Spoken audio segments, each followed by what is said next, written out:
ہوگا، پھر اس کے بارے میں ہم فردن ہم لوگوں نے ڈسکس کیا تھا۔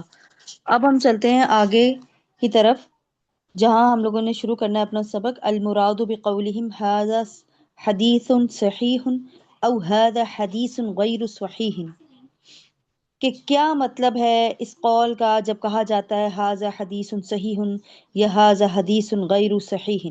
یہاں سے ہم اپنے آج سبق کا آغاز کریں گے انشاءاللہ۔ اس لائن میم کا یا لفظ کا، جی پیج نمبر بتا دیں میم بک پہ۔ پیج نمبر میری بک نا تھوڑی پرانی ہے تو اس میں تو 66 شو ہو رہا ہے، باقی یہ کہ شیئرنگ نہیں مقبول ہوگی؟ ہے جی۔ اسکرین شیئرنگ نہیں ہوگی؟ اسکرین شیئرنگ مشکل ہی ہے، دیکھتی ہوں اگر چلیں پھر ہم دیکھتے ہیں، ڈھونڈ لیتے ہیں، میں دیکھتی ہوں۔ آپ مقبول حدیث کا پیج نکالیں نا، جہاں وہ شرائط ختم ہو رہی ہیں نا ساری، اور ان کے بارے میں اس کے بعد جو مثالوں سے دیا ہوا تھا، وہ مثالیں جہاں ختم ہو رہی ہیں، حکمہ دیکھیں وہاں پہ لکھا ہوگا حکمہ و حکمہ وجوب العمل به باجماع اہل الحدیث ومن يعتد به من الاصولیین والفقہاء، عربی میں۔ اردو میں جہاں لکھا ہوگا نا، اس کا حکم یہ ہے کہ اس پر عمل کرنا واجب ہے محدثین اور معتبر اصولیین و فقہاء کے اجماع کی وجہ سے، پس یہ شریعت کی حجتوں میں سے ایک حجت ہے، مسلمان کے لیے گنجائش نہیں کہ اس پر عمل کرنا چھوڑ دے۔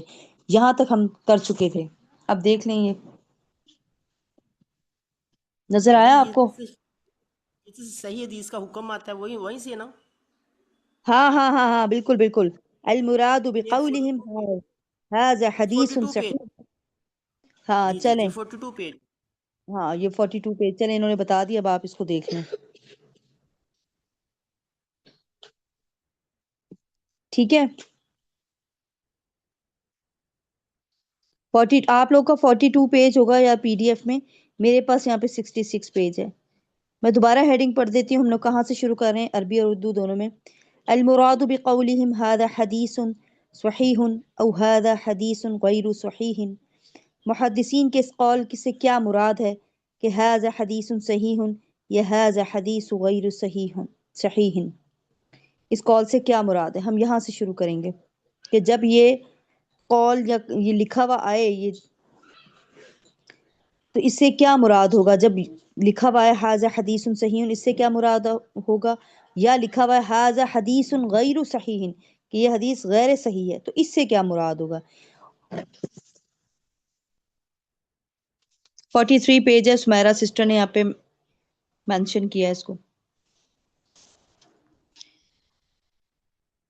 اچھا، محدثین کے قول ھذا حدیث صحیح ان سے مراد یہ ہے کہ گزشتہ 5 شرطیں اس میں متحقق ہیں، یعنی کہ 5 شرطیں جو ہم لوگوں نے پیچھے مقبول حدیث کی پڑھی تھی، کہ سند متصل ہو اور اسے روایت کرنے والے راوی اول سے لے کے آخر تک یعنی کہ عادل ہوں، ضابط ہوں، اور شاذ اور معلول نہ ہو۔ یہ 5 شرطیں یعنی کہ جب اس میں پائی جائیں گی، وہ اس میں 5 شرطیں اس پہ پائی جائیں، اب اس سے مراد یہ نہیں کہ وہ نفس الامر بھی اس کی صحت کا یقین ہے، کیونکہ سکہ آدمی بھی غلطی اور بھول کر سکتا ہے۔ اچھا، یہاں پہ یہ ان کی اس قول سے یہ مراد ہے کہ دیکھیں جس حدیث میں یہ 5 شرطیں پائی جائیں گی تو ہم اس کو حدیث صحیح کہہ دیں گے، اور حدیث صحیح کہتے بھی ہیں، اور ہمیں اس کی صحت کا یقین بھی ہوتا ہے، کیونکہ ہم نے دیکھے ظاہری چیز پر فیصلہ کرنا ہے۔ اب ہم نے اگر اس کی وجہ سے اب کسی شک میں مبتلا نہیں ہونا کہ ہاں کہ اس میں 5 شرطیں تو پائی جا رہی، کیا پتہ یہ راوی نے اس طرح کر دیا، اب ہم نے اس میں شک میں مبتلا نہیں ہونا کہ جی اب ہاں شرطیں تو پائی جا رہی ہیں لیکن پتہ نہیں اب اس کی صحت کا یقین بھی ہم نے ویسے ہی رکھنا ہے اس کی۔ ہاں سکر ابھی بھول کر سکتا ہے، غلطی کر سکتا ہے، لیکن جب تک آپ اس کی غلطی آپ کے سامنے آ ہی نہیں تو آپ اس میں شک کی کیا گنجائش رہے گی، آپ کیسے شک کر سکتے ہیں اس میں۔ تو اس لیے جب ہم یہ 5 شرطیں پائی جائیں، دیکھیں دنیا میں جو فیصلے ہوتے ہیں وہ ظاہری چیز پر ہوتے ہیں، باطن کا تو کسی کو نہیں پتا ہوتا نا۔ نبی کریم صلی اللہ علیہ وسلم کی جو ایک حدیث تھی کہ بعض اوقات میرے پاس 2 فیصلہ کرنے والے لے کر آتے ہیں، آپ نے غالباً سنا ہوگا، تو ایک جو فیصلہ کرنے جو ایک جو ہوتا ہے وہ اپنا مقدمہ اس طریقے سے پیش کرتا ہے نا، بعض اوقات جو ایک آپ نے دیکھا ہوگا کچھ انسانوں کو وہ اپنی بات کو پیش کرنے میں یا اپنی بات کو کسی کے سامنے رکھنے میں بہت ماہر ہوتے ہیں، باتوں کو بہت ادھر سے ادھر یعنی کہ لگا لیتے ہیں، جیسے کیا کہنا چاہیے، چرب زبانی ان میں بہت زیادہ ہوتی ہیں، وہ اگلے بندے کو بہت زیادہ اپنا وہ کر لیتے ہیں، تو اگلے بندے کا جو ذہن ہے وہ اسی کی طرف جانے لگ جاتا ہے کہ ہاں ہاں یہی صحیح بول رہا ہے، اور جو بندہ سچا ہوتا ہے، بعض اوقات وہ اپنی بات کو اتنے واضح نہیں کر سکتا. تو یہ پھر نبی صلی اللہ علیہ وسلم نے فرمایا تھا کہ 2 بندے میرے پاس کوئی فیصلہ لے کے آئے اور بعض اوقات ہو سکتا ہے کہ میں کسی کی چرب زبانی کی وجہ سے اسے حق میں فیصلہ دے دوں کہ وہ باتوں کو اتنا مینوپولیٹ کر رہا ہے، لیکن وہ یہ نہ سمجھے کہ آخرت میں بھی اب اس کے حق میں ہی فیصلہ ہوگا، بلکہ آخرت میں پھر وہ یہ سمجھے کہ میں اس کو کیا دے رہا ہوں، ایک آگ کا ٹکڑا دے رہا ہوں. تو یہ ہے باطنی. دیکھیں دنیا میں جو فیصلے ہوتے ہیں وہ ظاہری اس پر ہوتے ہیں، اور باطن کا تو نہیں پتا، وہ تو ہمارے اللہ رب العزت کو پتا ہے. تو یہاں پہ یہ کال سے مراد ہے کہ جب ہم نے 5 شرطیں ہم نے دیکھی ہیں، یہ 5 شرطوں کی ہم نے تحقیق کر لی ہے کہ راوی بھی ایسا ہے، سند بھی متصل ہے، عادل بھی ہے، ضابط بھی ہے، معلول اور وہ شاذ بھی نہیں ہے. تو جب ہم نے 5 شرطیں پالی تو ہمیں اس کی صحت پر بھی یقین کرنا ہے کہ ہاں یہ صحیح ہے. الا یہ کہ کوئی اگر ہم غلط ہماری شک کی گنجائش وہاں ہو سکتی ہے جب ایک جو محقق ہوگا وہ اپنے اجتہاد کے طور پر کوئی یعنی کہ کسی اس کو راوی کو وہ صحیح کہہ دے کہ ہاں یہ صحیح ہے، لیکن اب جو دوسرے جو کیا کہتے ہیں محدثین یا محققین انہوں نے جب تحقیق کی تو وہ اس پر انہوں نے جرا کی کہ نہیں اس میں یہ تھا، تو وہ کہ جی وہ تو اس کا اجتہاد تھا. لیکن جس پر سب محدثین متفق ہو جائیں اور سب کی ایک ہی رائے ہے کہ جی یہ شرطیں ہیں اس میں پائی جا رہی ہیں اور یہ حدیث بالکل پائے تکمیل صحت کو پہنچ رہی ہے، تو اس میں شک کی گنجائش نہیں ہے، تو ہمیں اس کی صحت پہ یقین رکھنا ہے. پھر ہم نے ڈاماڈول نہیں ہونا کہ نہیں یہ پتہ نہیں واقع میں سچی صحیح ہوگی بھی کہ نہیں، ایسا نہیں کرنا. حالانکہ سکہ بھی اس میں آدمی غلطی اور بھول کر سکتا ہے، لیکن ہم اس میں یہ نہیں ہے کہ اب ہم نے ذہن میں اپنے بنا کے بیٹھ جائے کہ ہاں سے وہ بھی تو غلطی تو کر سکتا ہے، لیکن اب اس کی غلطی ہمارے سامنے آئی تو نہیں نا. اتنے ساروں نے اس پہ وہ کی ہے، سب نے اس پہ پختہ ایک یقین کیا ہے کہ ہاں یہ راوی صحیح ہے، اس کی غلطی سامنے تو نہیں آئی. اب ہم اپنے ذہن میں خواہ کا شک بٹھا کے رکھیں کہ پتہ نہیں اب یہ حدیث صحیح بھی ہے. تو یہاں پہ اس چیز کو واضح کیا جا رہا ہے کہ حدیث صحیح ان سے مراد وہ ہوگا کہ اس میں جو 5 شرطیں ہیں وہ پائی جائیں گی، اور پھر ہمیں اس کی صحت کا بھی یقین رکھنا ہوگا کہ واقعی یہ جو حدیث ہے یہ اتھینٹک ہے، صحیح ہے.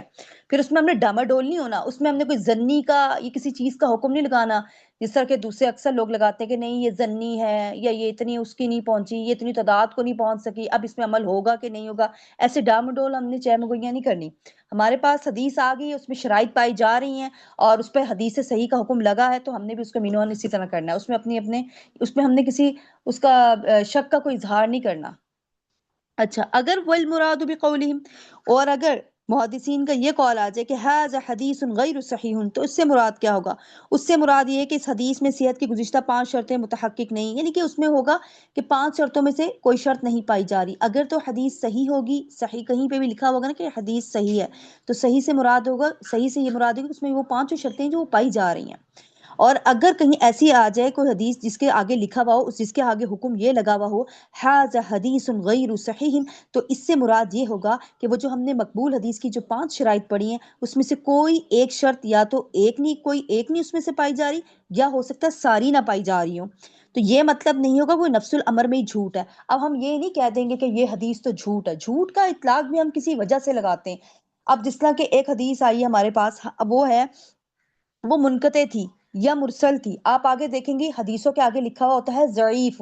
وہ ضعیف کیوں لکھا ہوا ہوتا ہے؟ یا تو اس میں کوئی منقطع ہو گئی، یا کوئی مرسل ہوگی، یا تدلیس وغیرہ کا اس پہ ہوگا، اختلاط وغیرہ ایسا کوئی چیز ہوگی، تو اس کو حدیث ضعیف کہہ دیا جاتا ہے. اب جھوٹ والی حدیث، اب یہ نہیں ہے کہ اگر ہمارے پاس ایک تدلیس اور منقطع والی حدیث آ جائے گی تو ہم اس کو کہیں گے جھوٹ ہے جھوٹ ہے جھوٹ ہے، ایسے نہیں کہنا. جھوٹ والی حدیث پہ ہم جھوٹ کا اطلاق کریں گے. وہ کس والی؟ وہ موضوع روایت پر ہوتا ہے جس میں کوئی راوی کذاب ہو، کوئی جس سے جھوٹ بولنا صادر ہو رہا ہو، اس کو ہم کہتے ہیں یہ جھوٹی روایت ہے. اب یہ ہے کہ اب کوئی ہمارے پاس حدیث آ کے ہمیں بیان کرے کہ جی میں نے تو یہ کیا کہتے ہیں فضیلت پڑھی ہے کہ میں نے فجر کی نماز کی، کوئی بھی یعنی کہ میں نے یہ فضیلت پڑھی. ہم اس کو کہیں گے اچھا تم نے کہاں پڑھی؟ وہ کہے گا میں نے جی مسند احمد میں پڑھی. ہم نے کہا اچھا. ہم جا کے مسند احمد کو کھولیں گے. جب ہم مسند احمد کو کھولیں گے تو وہاں پہ لکھا ہوگا کہ یہ تو ضعیف ہے. اب ہم اس بندے کو جا کے یہ نہیں کہیں گے تم نے یہ جھوٹ حدیث تم نے بیان کی ہے، تم نے جھوٹ بولا ہے، تم نے جھوٹی حدیث بیان کی. نہیں، ہو سکتا ہے اس کا اس کا علم ہو، لیکن ہم اس کو جھوٹ حدیث نہیں کہیں گے، ہم اس کو ضعیف کہیں گے. اب وہ ضعیف کس وجہ سے ہوئی ہوگی؟ یا اس میں کوئی تدلیس ہوا ہوگا یا ارسال.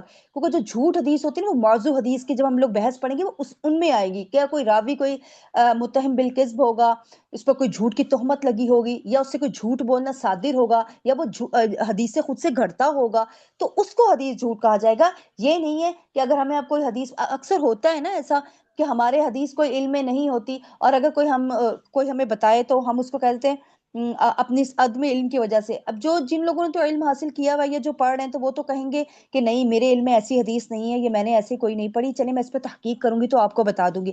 لیکن جو ہمارے سے جو کم لوگ ہوتے ہیں یا جنہوں نے علم حاصل نہیں کیا تو وہ فوراً سے کہہ دیں گے، بہت کم ابھی لیول پہ ہوتے ہیں، لیول 1 پہ ہی ہوتے ہیں، تو وہ فوراً سے بازو کا کہتے ہیں جھوٹی حدیث، جھوٹی۔ تو آپ اس طرح جھوٹ نہیں کہہ سکتے، یہ پورا حدیث کا باقاعدہ فن ہے، علم ہے۔ حدیث غیر صحیح اور جھوٹ، یہ سارے یہ الگ ایک فن ہے ان کے سارے۔ تو یہاں پہ یہ بتایا جا رہا ہے کہ اگر ایسی کوئی حدیث آپ کے سامنے آ جائے جس میں حدیث غیر صحیح لکھا ہو تو آپ یہ نہیں کہیں گے کہ یہ حدیث جھوٹ ہوگی۔ بھائی جھوٹ نہیں ہوگی، اس میں کوئی چیز پائی جا رہی ہوگی، کوئی منقطع ہوگا، کوئی ارسال ہوگا، کوئی تدلیس ہوگی، کوئی اختلاط ہوگا، ایسی کوئی چیز پائی جا رہی ہے تبھی اس کو ضعیف کہا جا رہا ہے یا غیر صحیح کہا جا رہا ہے۔ اس میں سے مقبول کی وہ 5 شرطوں میں سے کوئی شرط نہیں پائی جا رہی، لیکن ہم اس کو یہ نہیں کہہ دیں کہ ہے ہی جھوٹ۔ اچھا، اس حدیث میں صحت کی گزشتہ 5 شرطوں کی متحقق نہیں ہے، تمام یا بعض، یا اس میں سے ایک کوئی شرط نہیں پائی جا رہی ہوگی یا ساری نہیں کوئی پائی جا رہی، تو مطلب یہ نہیں ہوگا کہ وہ نفس الامر یہ ہے، وہ حقیقت میں ہی جھوٹ ہے، کیونکہ اس آدمی کے درست بولنے کا بھی تو امکان ہے جس سے غلطیاں زیادہ ہوتی ہیں۔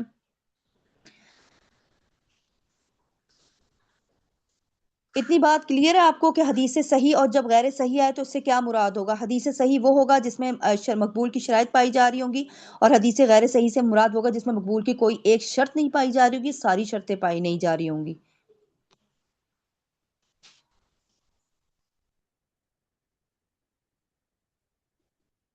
اچھا، اس کے بعد ہے حل یجزم فی اسنادہ انہ اصح الاسانید مطلقاً، کیا کسی سند کے بارے میں یقینی طور پر صحیح ترین سند کہا جا سکتا ہے؟ اصح الاسانید کہتے ہیں صحیح ترین سند کو۔ تو اب یہ کہہ رہے ہیں کیا ہم مطلق طور پر، یعنی کہ مطلق بالکل صاف طور پر ہم کسی سند کو ایسے کہہ سکتے ہیں یہ سند بالکل ٹھیک ہے، اس کو اصح یعنی کہ سندوں کی بھی صحیح یعنی کہ سند ہے، ایسے کہ ہم کسی سند کو کہہ سکتے ہیں؟ اب یہ سوال ہے، یعنی کہ کوئی ایسی ہو، کوئی ٹاپ آف دا لسٹ سند جو ہو وہ کون سی ہے جس کو ہم کہہ سکیں؟ تو اب اس کے بارے میں کہا جا رہا ہے کہ مختار یہ کہ کسی سند کے بارے میں یقینی طور پر نہیں کہا جا سکتا۔ احتیاط ہے کہ ہم کسی سند کے بارے میں یقینی طور پر یہ نہیں کہہ سکتے کہ وہ مطلقاً صحیح ترین سند ہے، کیونکہ صحت کے مراتب کا مختلف ہونا مبنی ہے سند میں موجود صحت کی شرطوں کی موجودگی پر، اور اعلیٰ درجے کا اثبات و تحقق صحت کی تمام شرطوں پر نادر ہے۔ وہ کہہ رہے ہیں کہ ہم مطلقاً طور پر کسی سند کو بھی صحیح ترین سند نہیں کہہ سکتے، کیونکہ سب سندوں میں صحت کے تمام اعلیٰ درجے کی مراتب نہیں پائے جا رہے ہوں گے ہر سند میں، کہ وہ ہر سند میں اتنے لیول کی کیا کہتے ہیں وہ اس میں سارے مراتب پائے جا رہے ہوں کہ ہم اسے اصح مطلق یعنی کہ کہتے ہیں کہ یہ تو بہت صحیح ترین سند ہے، کہ اس میں ساری چیزیں، ساری اس میں صحت کے اعلیٰ ترین اس میں مراتب پائے جا رہے ہیں۔ ہاں، پس بہتر یہ ہے کہ وہ کہہ رہے ہیں کہ کسی سند پر حکم لگانے سے توقف کیا جائے۔ وہ کہتے ہیں ہم کسی سند پر بھی ایسے حکم جو ہے نا، جیسے کہیں نا کہ بھائی یہ سند تو بالکل ٹھیک ہے، اس میں تو سارے مراتب پائے جا رہے ہیں، ایسا حکم لگانے سے ہمیں احتیاط کرنی چاہیے کہ وہ اور یعنی کہ یہ کہا جائے کہ وہ مطلقاً صحیح ترین سند ہے، یعنی کہ اس میں ساری چیزیں پوری ہو رہی ہیں اور یہ مطلقاً صحیح ترین سند ہے۔ اس کے باوجود بعض ائمہ سے وہ کہتے ہیں اس کے باوجود بھی، ویسے تو پہلی بات ہے کہ احتیاط ہی کیا جائے کہ ہم لوگ کسی سند کو اتنا یعنی کہ کہہ دیں کہ یہ بالکل اصح الاسانید یعنی کہ اعلیٰ درجے کا جس میں اثبات اور تحقق یعنی کہ اس میں ہو، تو ایسے کہنے سے گریز کیا جائے۔ لیکن پھر وہ کہہ رہے ہیں بعض اوقات بعض ائمہ سے اصح الاسانید کے بارے میں اقوال منقول ہے، یعنی کہ بعض ائمہ نے یہ والی اصطلاح اصح الاسانید یعنی کہ مطلقاً صحیح ترین سند کہنا بھی منقول ہے، اور ظاہر یہ کہ ہر امام نے اس سند کو ترجیح دی ہے جو اس کے نزدیک قوی تھی، یعنی کہ ہر امام اب یہ کہہ رہے ہیں کہ ہم تو کہہ رہے ہیں کہ توقف کیا جائے کہ اس طرح نہ کہا جائے کہ بھئی یہ مطلقاً یہ بالکل اصح سند کی بھی مزید اچھی ایک سند ہے، اس کی بھی یعنی کہ ٹاپ آف دا لسٹ ہے، یہ تو نہ کہا جائے۔ لیکن وہ کہہ رہے ہیں کہ اماموں نے، امام کے نزدیک اب جو ہے نا، اماموں کے نزدیک انہوں نے اپنے خود یعنی کہ اپنے طور پر نا اپنے نزدیک ان کے جو سندیں ہوں گی نا، اس سندوں میں سے انہوں نے ایک کو جس طرح کہا ہے بہت اچھا یعنی کہ کہا ہے۔ دیکھیں جیسے کہ ایک اسٹوڈنٹس ہوتے ہیں 3 یا 4، ویسے تو وہ تینوں ہی بریلینٹ ہیں، بہت زیادہ ذہین ہے کلاس میں پڑھنے والے، لیکن پھر بھی ٹیچر ایک اسٹوڈنٹ کو زیادہ لائک کرتا ہے، وہ کس وجہ سے کیا پتا ہے وہ حالانکہ تینوں بہت اچھے ہیں، یہ بات نہیں ہے، تینوں کو ہم لوگ کہیں گے بھائی یہ بہت اچھے ہیں، بریلینٹ ہے ماشاءاللہ، لیکن پھر بھی وہ ایک کو کہے گا جیسے کہ شازیہ ہے، ایک نازیہ ہے، ایک فاطمہ ہے، وہ کہے گی یار فاطمہ جو ہے نا وہ زیادہ میرے تھوڑی سی نا کلوز ہے، یا مجھے زیادہ اس کی اچھی وہ عادات لگتی ہیں، پڑھنے میں بھی اچھی ہے، حالانکہ پڑھنے میں وہ سارے اچھے ہیں ویسے ہی جا رہے ہیں، لیکن پھر بھی ایک اس کے نزدیک ایک زیادہ وہ اچھا ہوگا۔ تو اسی طرح ہر امام کے نزدیک ایک سند نا اس کے نزدیک وہ زیادہ اچھی تھی، چین چلی آ رہی تھی، کسی کی چین میں کون سی اچھی تھی، تو ہر امام نے ایک ایک اپنی اس کو نا ترجیح دی ہے کہ میرے نزدیک یہ سند زیادہ اچھی ہے، میرے نزدیک یہ سند زیادہ اچھی ہے۔ کہنا تو نہیں چاہیے وہ کہتے ہیں، لیکن کہتے ہیں ہر ایک امام نے اپنی ایک ایک رکھی ہے، یعنی کہ جس کو کہہ لیں وہ اپنی ایک صحیح ترین انہوں نے اپنی ایک سند رکھی ہے، پسندیدہ کہہ لیں یا ان کی پسندیدہ ہیں ان کی، ویسے تو ساری ہی سندیں صحیح ہیں، میں آپ کو پہلے بتا رہا ہوں ساری سندیں اچھی ہیں، لیکن ان کے نزدیک ایک زیادہ کوئی سند جس طرح ہوتی ہے نا تھوڑی سی ذرا ٹاپ لیول پر چلی جاتی ہے۔ تو اس میں سے انہوں نے اب مختلف اماموں کا بتایا کہ کون سی جو سند ہے، یہ کون سی ایسی چین ہے جس کو پسند کیا ہے اماموں نے کہ یار اگر اس سے یہ والی آ جائے تو یہ والی سند ذرا ہمیں اچھی رہے گی، صحیح رہے گی۔ اچھا اس میں سب سے پہلے الزہریو ہے، عن سالم عن ابیہ، روی ذالک عن اسحاق ابن راویہ و احمد۔ اچھا یہ والی جو سند جس کا میں نے ابھی آپ کا بتایا ہے، سب سے پہلے جو زہری ہے وہ ان سالم سے اور پھر ان کے باپ سے روایت کرتے ہیں، یہ قول مروی اسحاق بن راہویہ اور امام احمد سے، یعنی کہ اسحاق بن راہویہ اور امام احمد رحمہم اللہ، ان دونوں کو یہ والی جو ہے نا ان کے نزدیک یہ والی جو سند ہے نا، یہ یعنی کہ کوئی بھی روایت اگر اس چین سے آئے گی تو یہ ان کے نزدیک ٹاپ آف دی لسٹ ہوگی، سمجھ آ گئی، یعنی کہ اچھی ٹاپ لیول کی یہ سند ہوگی اگر کوئی روایت اس چین سے آئے گی۔ کس چین سے؟ زہری عن سالم عن ابیہ، کس کے نزدیک؟ اسحاق بن راہویہ اور امام احمد کے نزدیک۔ اچھا دوسری جو ہے ابن سیرین عن عبیدہ عن علی روی ذالک عن ابن المدینی والفلاس۔ اب دوسری جو سند ہے، دوسری جو چین ہے، ابن سیرین سے، پھر وہ عن عبیدہ سے، پھر عن علی سے، یہ کال کس کا ہے؟ ابن المدینی اور فلاس کا ہے۔ اب ابن المدینی اور فلاس کے نزدیک یہ والی جو چین ہے نا یہ سب سے ٹاپ ہے ان کے نزدیک، کہ اگر اس سے کوئی روایت آئے گی تو ہم اس کو یعنی کہ بہت اچھی، وہ سب سے زیادہ سندوں کے سے سب سے زیادہ ٹاپ کی ہماری یہ ہماری سند ہوگی۔ اچھا ابن سیرین کا بتا دوں، یہ امام الرؤیا تھے، ان کو کہا جاتا ہے امام الرؤیا، لیکن بہرحال یہ ثابت تو نہیں ہے، ان کی کتاب بھی ہے ایک میرے خیال سے تعبیر کے خوابوں کی تعبیر کے حوالے سے، لیکن وہ ثابت تو نہیں ہے، امام الرؤیا ان کو کہا جاتا ہے، ان کی کتاب ثابت نہیں ہے بہرحال۔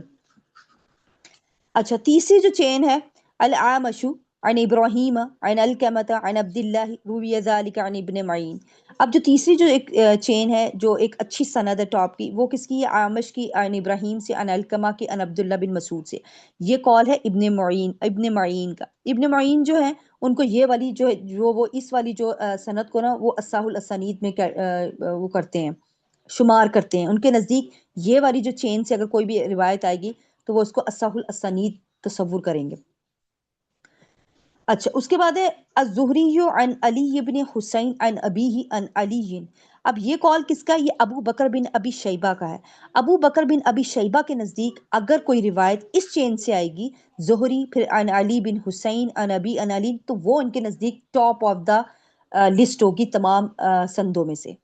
پھر اس کے بعد مالک عن نافع عن ابن عمرہ، یہ امام بخاری کے نزدیک سب سے اصح الاسانید ٹاپ آف دی لسٹ ہے ان کی سندوں میں سب سے زیادہ، یعنی کہ ان کے اگر اس چین سے کوئی بھی روایت آئے گی تو یہ وہ کہتے ہیں یہ سب سے عمدہ ہے، اصح الاسانید، بہت ٹاپ لیول کی ہے یہ، تو یہ ان کے نزدیک بہت اچھی چین ہے۔ مالک اور عن نافع عن ابن عمر کس کے نزدیک؟ بخاری کے نزدیک۔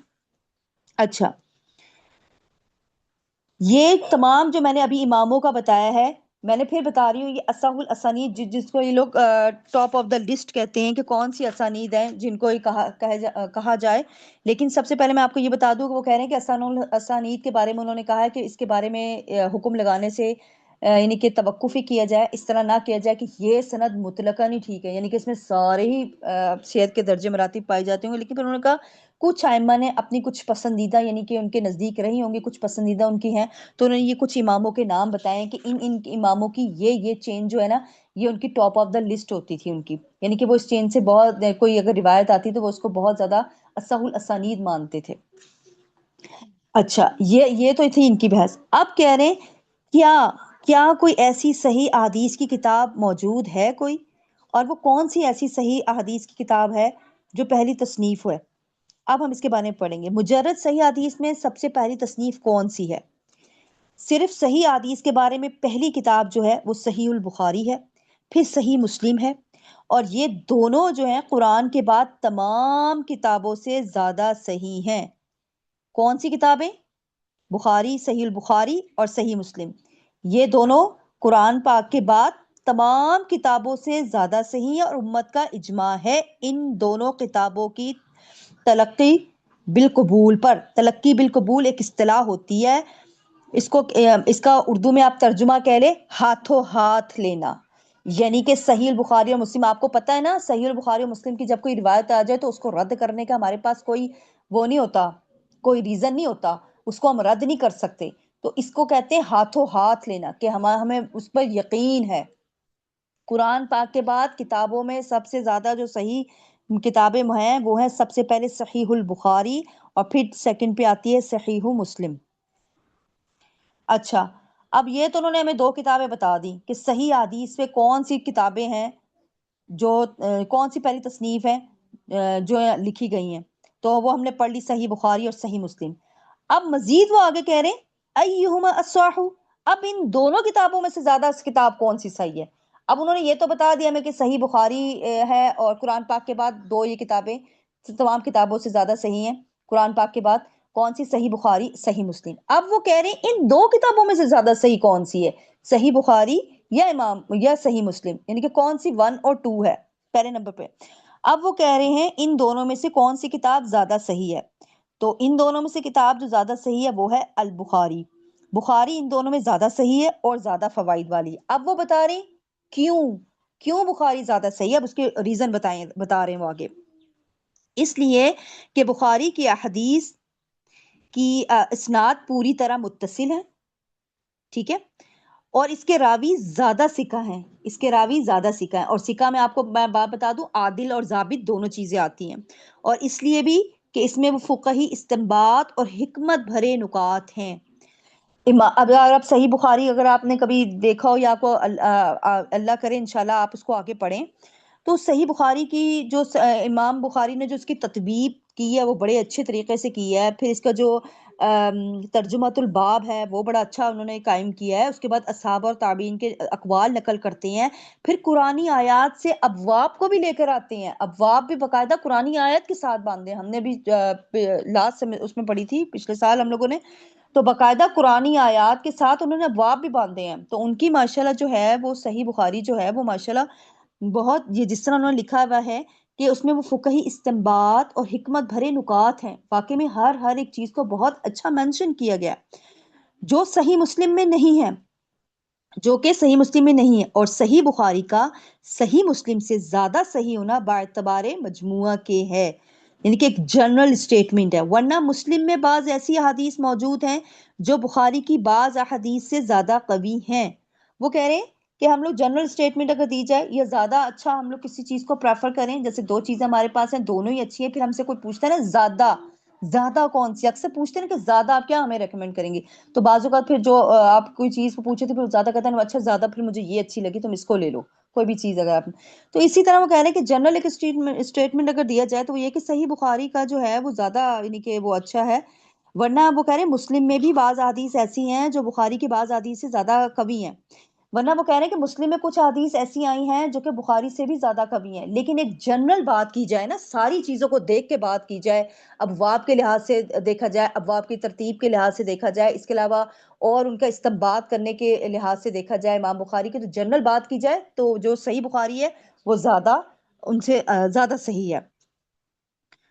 اچھا، تو اس کے بعد وہ کہہ رہے ہیں اور یہ بھی کہا گیا ہے، پھر آگے سے وہ کہہ رہے ہیں اور یہ بھی کہا گیا ہے، یعنی کہ قول کہ صحیح مسلم زیادہ صحیح ہے۔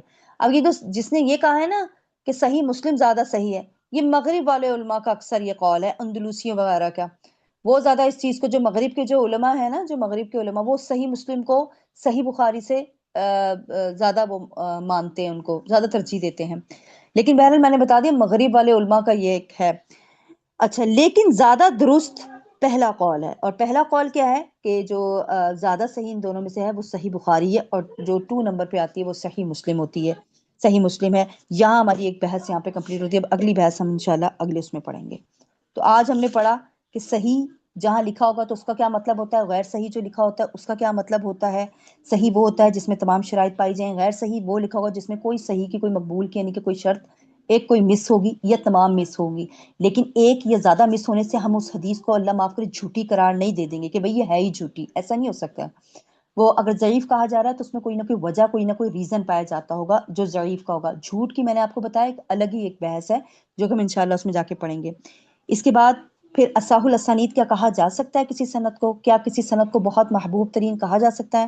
تو پہلی بات تو ہے کہ نہیں کہا جائے تو بہتر ہی ہے، توقف کیا جائے. لیکن کچھ اماموں نے اپنے نزدیک اپنی اپنی کسی سند کو زیادہ ٹاپ آف دا لسٹ کہا ہے، تو وہ میں نے آپ کو پڑھ کے سنا دی اس طرح.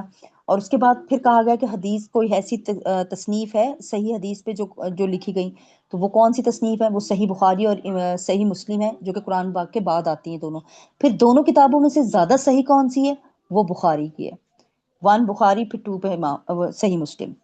اتنی ہماری آج بحث تھی. آپ لوگوں کو سمجھ آ گئی؟ کلیئر ہے آپ سب کو؟